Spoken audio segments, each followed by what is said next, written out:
मारहाण केली हे सर्वजण निलंबित करून त्यांच्यावर खुनाचा गुन्हा दाखल करावा अशी आमची मागणी आहे. ते आता पीएम करण्याचे इन कॅमेरामध्ये करावं आणि फॉरेन्सिक तज्ञामार्फत करावं.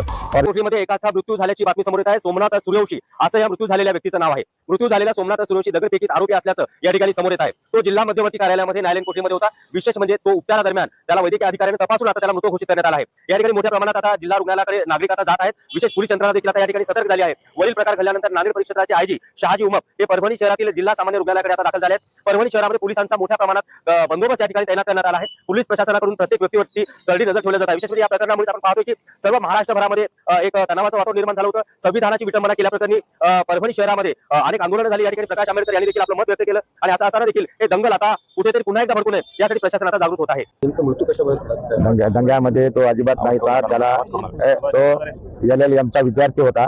त्याला घरातून त्याला उचलून आणलेला आहे आणि मोंढा पोलीस स्टेशन मध्ये त्याला PCR मध्ये 2-3